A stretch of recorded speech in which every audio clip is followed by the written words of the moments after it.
नमस्कार दोस्तों, मैं हूं आपका अपना डिजिटल साथी मोहम्मद तनवीर हसन और स्वागत करता हूं आपके अपने YouTube चैनल अपना बेल्ट्रॉन अपना बिहार कंप्यूटर क्लासेस पे। दोस्तों, जैसा कि मैंने पिछले क्लास में कहा था कि जब मैं अपना नया क्लास लेकर आऊँगा तो उसमें हिस्ट्री ऑफ कंप्यूटर के बारे में बताऊँगा। दोस्तों, आज तो हम हिस्ट्री ऑफ कंप्यूटर के बारे में जानेंगे ही दोस्तों। उसके साथ साथ मैं आपसे यह कहना चाहता हूं दोस्तों कि आप अगर मेरे चैनल पर नए हैं और आगामी बेल्ट्रॉन डाटा एंट्री ऑपरेटर और स्टेनोग्राफर के एग्ज़ाम को अच्छे अंक से उत्तीर्ण करना चाहते हैं तो आप मेरे पिछले वीडियो को देखने के लिए मेरे चैनल को सब्सक्राइब करें।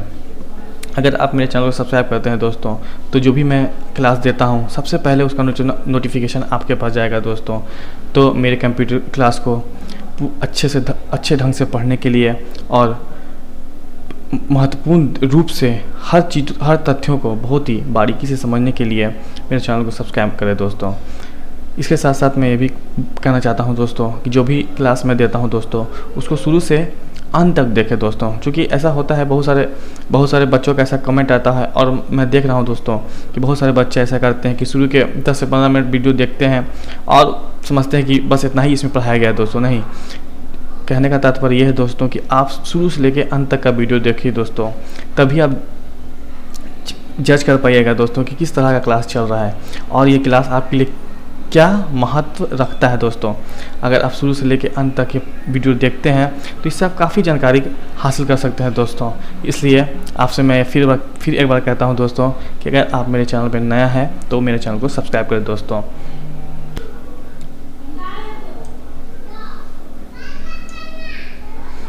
जैसा कि आपको पता है कि आज का हमारा जो टॉपिक है दोस्तों हिस्ट्री ऑफ कंप्यूटर है, तो चलिए आज हिस्ट्री ऑफ कंप्यूटर के बारे में जानते हैं दोस्तों।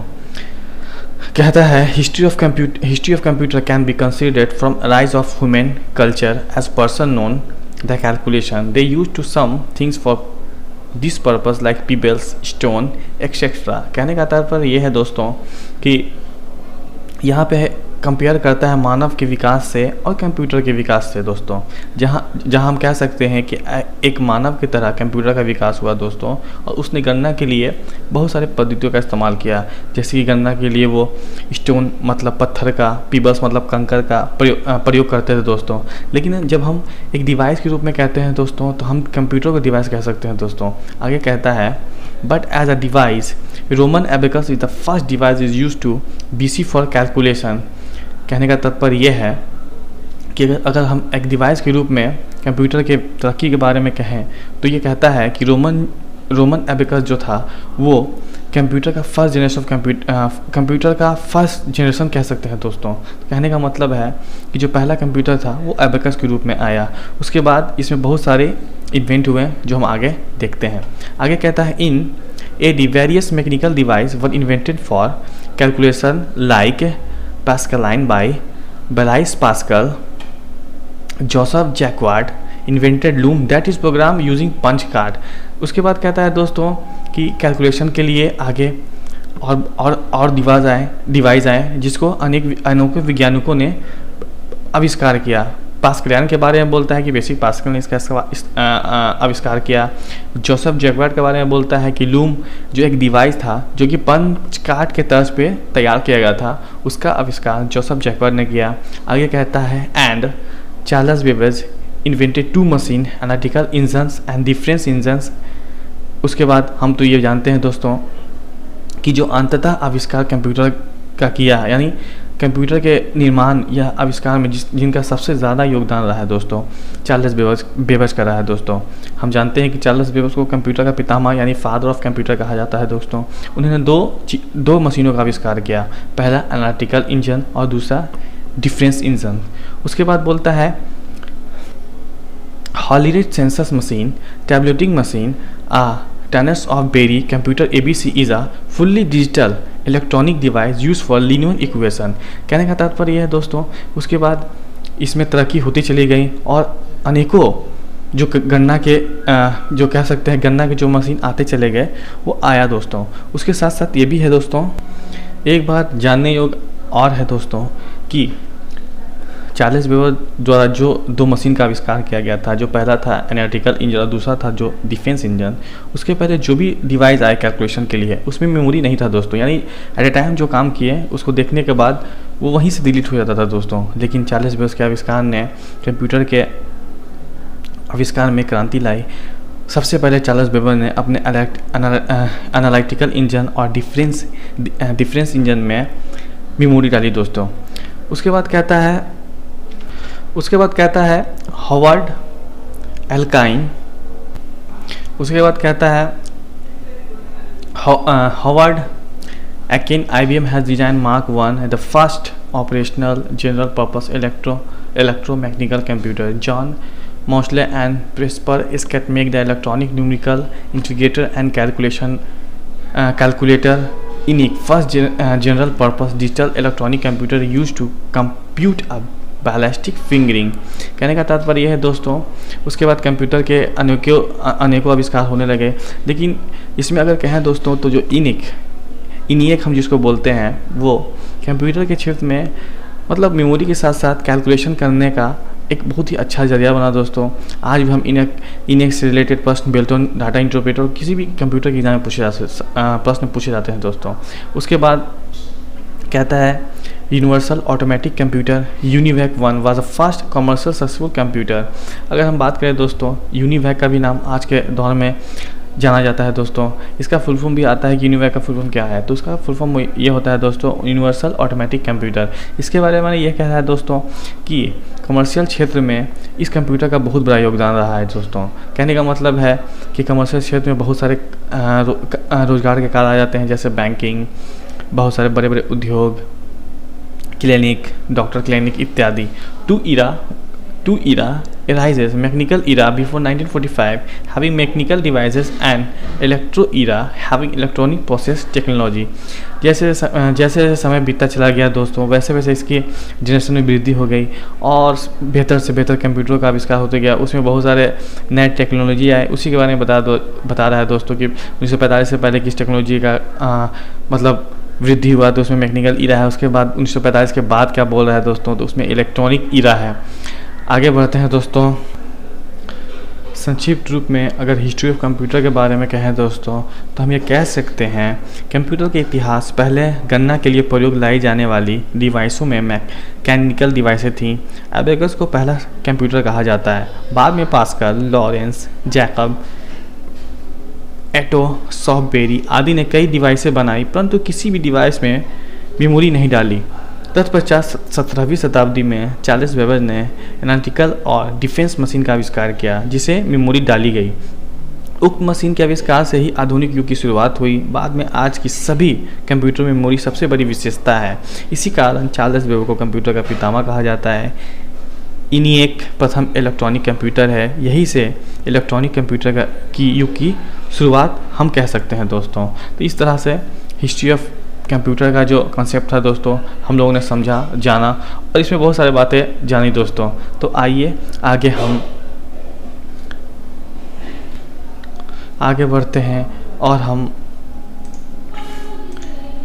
पेरिफेरल डिवाइस के बारे में जानते हैं दोस्तों। पेरिफेरल डिवाइस क्या है दोस्तों, तो पेरिफेरल डिवाइस के अगर बारे में हम कहें दोस्तों, तो पेरिफेरल डिवाइस को हम अगर हिंदी में कहें तो इसको परिधीय उपकरण कहते हैं दोस्तों।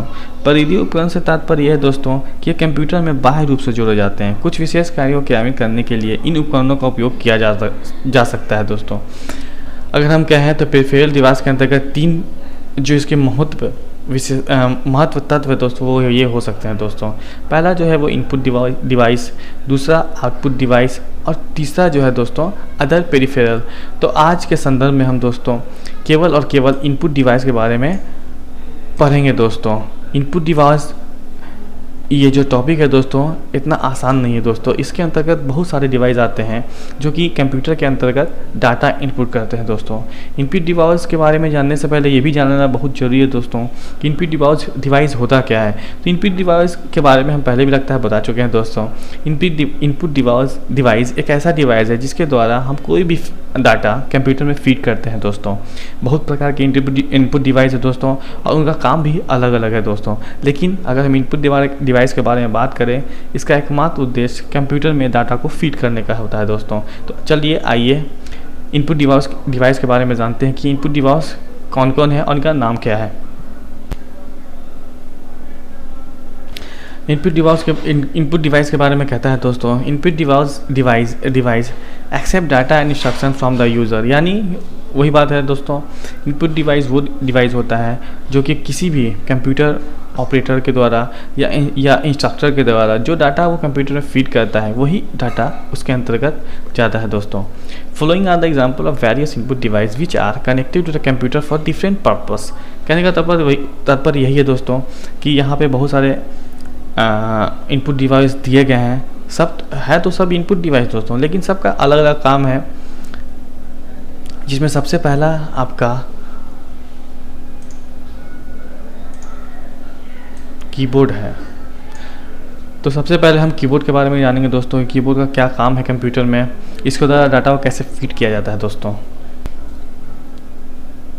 कीबोर्ड के बारे में कहता है दोस्तों, keyboard is a most common input device.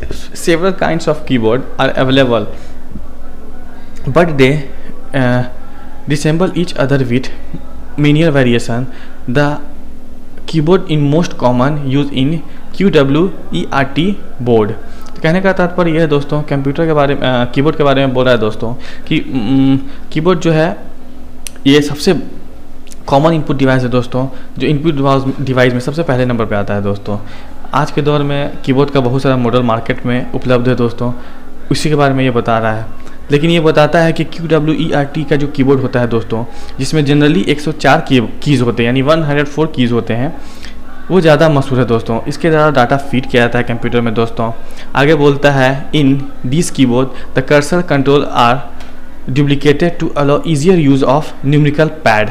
कहने का तात्पर्य यह है दोस्तों, इस कीबोर्ड में हम जो भी न्यूमेरिकल कीबोर्ड होता है उसको बहुत ही अच्छे से इस्तेमाल कर लेते हैं। अगर हम चाहें तो न्यूमेरिकल कीबोर्ड के द्वारा कर्सर को दाएं से बाएं या ऊपर से नीचे क्या कहते हैं मूव भी कर सकते हैं दोस्तों। तो देखिए फिगर नंबर जो 1.3 है उसमें कीबोर्ड दिखा रहा है दोस्तों, इसी आकार और इसी संरचना का कीबोर्ड होता है दोस्तों, जिसका एकमात्र उद्देश्य जो भी डाटा हम फीड करते हैं, चाहे वो हम टाइप करके फीड करें, कंप्यूटर की मदद से ग्राफिक के द्वारा फीड करें, उसमें कीबोर्ड का इस्तेमाल होता है दोस्तों। तो कीबोर्ड जो इनपुट कंप्यूटर का एक बहुत ही महत्वपूर्ण इनपुट डिवाइस है दोस्तों, उसका कंप्यूटर में बहुत बड़ा योगदान है, या कहें तो इसके बिना हम कंप्यूटर में किसी भी डाटा को फीड ना के बराबर कर सकते हैं दोस्तों।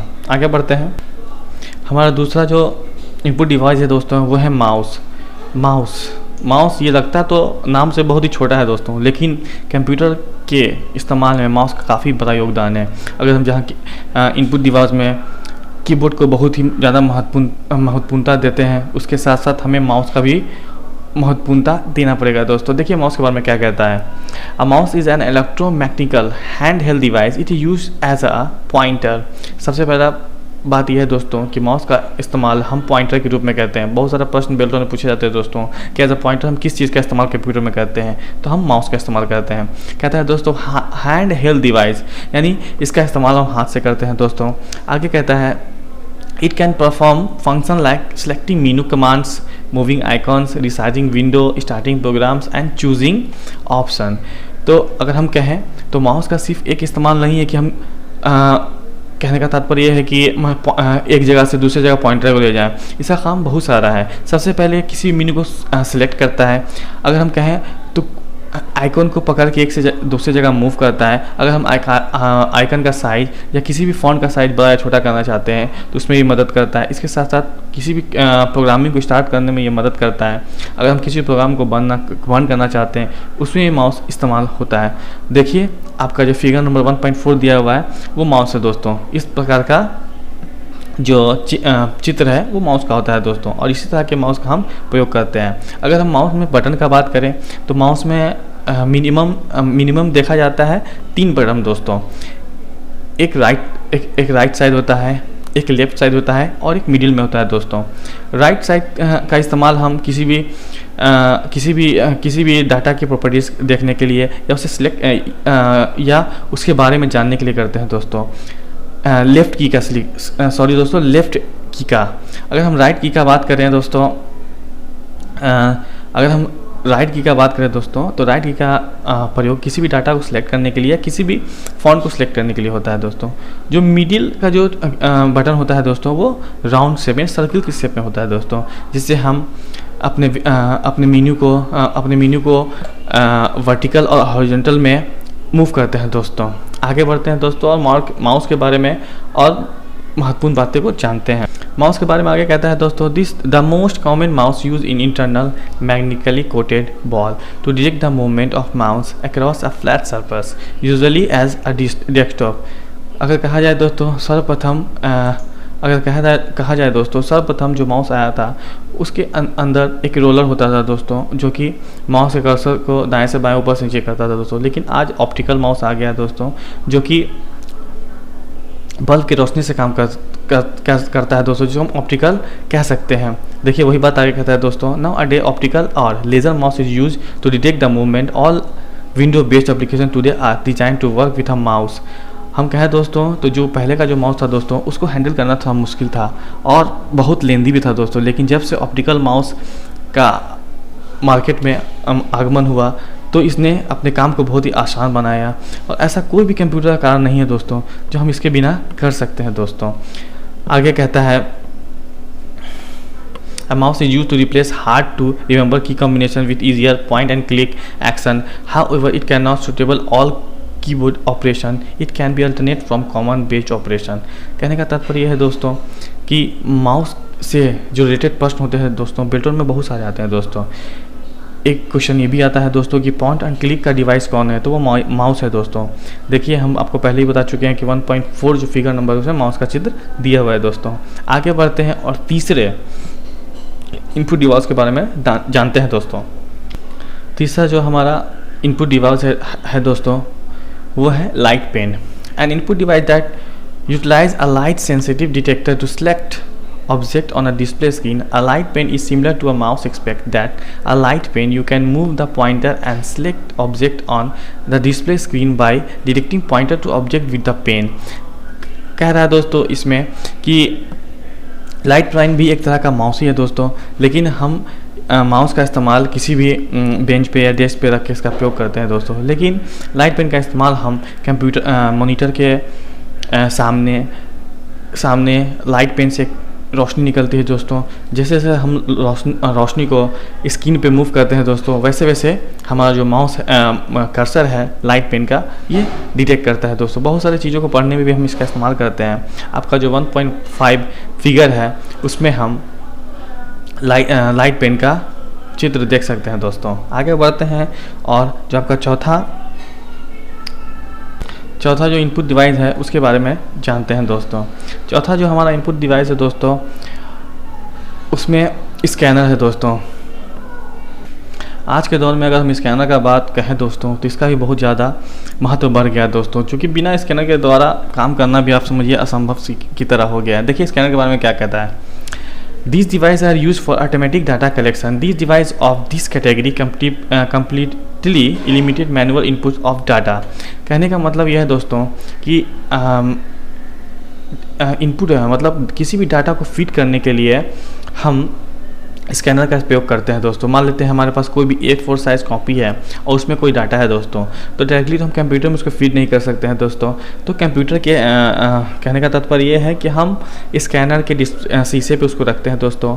उस पर एक क्लोजर ढक्कन होता है दोस्तों, उसको रख देते हैं। फिर स्कैन करने के बाद जो डाटा उस A4 साइज़ में होता है दोस्तों वो इसके अंतर्गत प्रिंट हो जाता है दोस्तों। तो इस प्रकार कह सकते हैं कि किसी भी डाटा को फीड करने के लिए हम स्कैनर का इस्तेमाल करते हैं। For example the barcode reader is actually just a special type of image scanner. इसमें भी बहुत सारे प्रकार हैं दोस्तों। एक होता है बारकोड रीडर। बहुत सारे जो भी हम बिस्कुट वगैरह का रैपर देखते हैं उसमें बारकोड होता है। बारकोड रीडर करने के लिए भी स्कैनर होता है दोस्तों।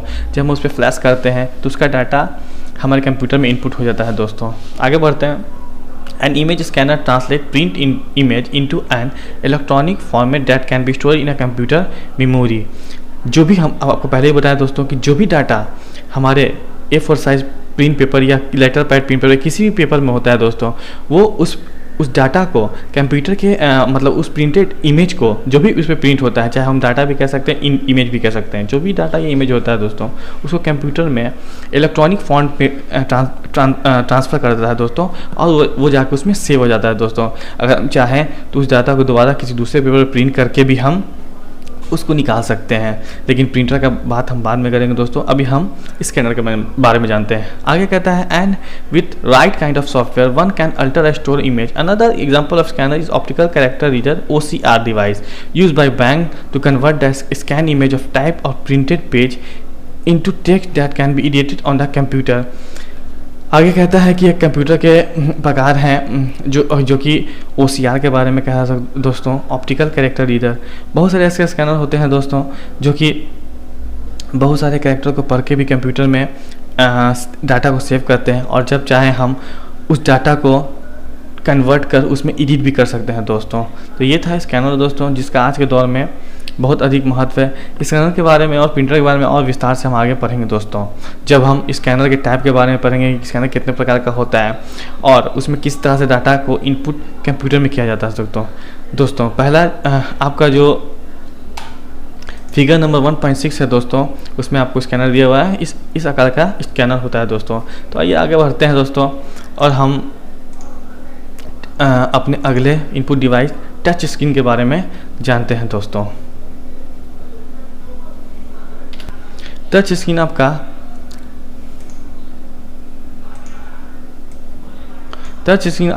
पांचवा इनपुट डिवाइस है। कहता है टच स्क्रीन के बारे में, touch panel display and pad are now being offered alternatives to keyboard. Here the input can be given through the computer screen that accept the input through monitor uses touch electronic button display on the screen और दे में use light pen. कहने का तात्पर्य यह है दोस्तों कि टच स्क्रीन का तात्पर्य यह है दोस्तों कि जो भी हम आज मार्केट में या जो भी मार्केट में उपलब्ध मोबाइल फ़ोन है जिसको हम स्मार्टफोन कहते हैं दोस्तों, सबका स्क्रीन टच है, टच स्क्रीन है दोस्तों। अगर हम स्क्रीन को टच करते हैं या जो भी मेनू उसमें या आइकन शो करता है तो टच करने के बाद वो ओपन होता है दोस्तों। तो just like touch screen monitor होता है दोस्तों, मॉनिटर पे हम जहाँ भी क्लिक करेंगे तो वहाँ वो डाटा आगे के लिंक पे जाता है दोस्तों और उस विंडो को ओपन करता है दोस्तों। तो इस प्रकार हम कह सकते हैं कि टच स्क्रीन का प्रयोग तो पहले कंप्यूटर में हुआ था दोस्तों, लेकिन धीरे धीरे इसकी वृद्धि हुई और आज मोबाइल में या बहुत सारी चीज़ों में, अब आईपॉड में, मैक में इसका इस्तेमाल किया जा सकता है दोस्तों।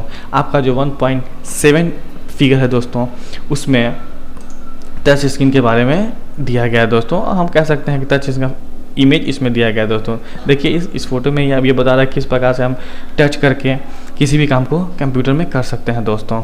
हमारा जो छठा इनपुट डिवाइस है दोस्तों वो है माइक्रोफोन, यानी कि माइक्रोफोन के द्वारा भी हम डाटा को कंप्यूटर में फीड कर सकते हैं दोस्तों।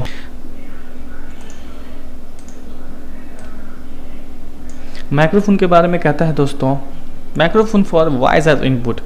तो माइक्रोफोन के द्वारा जो हम डाटा होता है दोस्तों, उसको हम वॉइस के ज़रिए डाटा फीड करते हैं दोस्तों। Microphone is an input device which take a voice as input, यानी वो हमारे डाटा को वॉइस के रूप में इनपुट करता है। The voice communication is more error prone from that information through keyboard. There are two types of microphone available. Microphone में दो तरह का जो है कह सकते हैं जो माइक है वो उपलब्ध है दोस्तों। पहला है आपका डेस्कटॉप माइक्रोफोन और होता है hand held microphone. Desktop microphone होता है जो फिक्स होता है दोस्तों कि हम एक जगह डेस्कटॉप में उसको फिक्स कर दिए और जब भी हम बात कर रहे हैं वहाँ से उसको रिकॉर्ड कर रहे हैं दोस्तों। और हैंड हेल्ड जो माइक्रोफोन होता है उसको हम कहीं भी अपने साथ एक जगह से दूसरी जगह ले जा सकते हैं दोस्तों। तो इस प्रकार हम कहें तो माइक के द्वारा हम कंप्यूटर में जो डाटा फीड करते हैं वो एज अ वॉइस के रूप में करते हैं दोस्तों। आज इसका भी इस्तेमाल बहुत ही जोर शोर से हो रहा है दोस्तों। डाटा को इनपुट करने में इसका बहुत बड़ा योगदान है दोस्तों। आज खुद जो हम वीडियो बना रहे हैं या जो हम क्लास आपको दे रहे हैं दोस्तों, वो उसमें माइक का बहुत बड़ा योगदान है दोस्तों। हम आगे बढ़ते हैं दोस्तों।